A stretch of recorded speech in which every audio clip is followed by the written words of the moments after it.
سلام، خوبی؟ خسته نباشی. دورت به قرآن مجید بابا، خانومم باردار، آوردمش دکتر به قرآن مجید.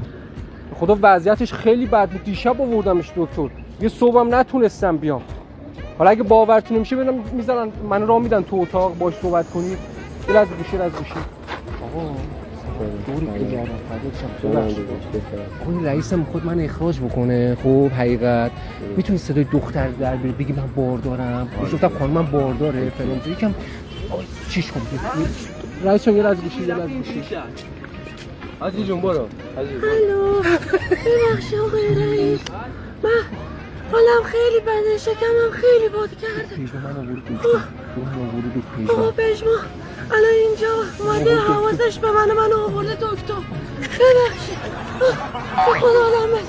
آقا پژمان رئیس جان دیدی حالا باورت شد؟ آقا پژمان بیا لگن. آقا رئیس به حالش بده. حالا ما ببین بهش بگیم دوری مخفیه.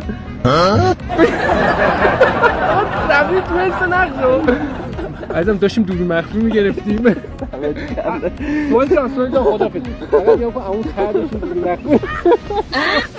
اما روی تو حس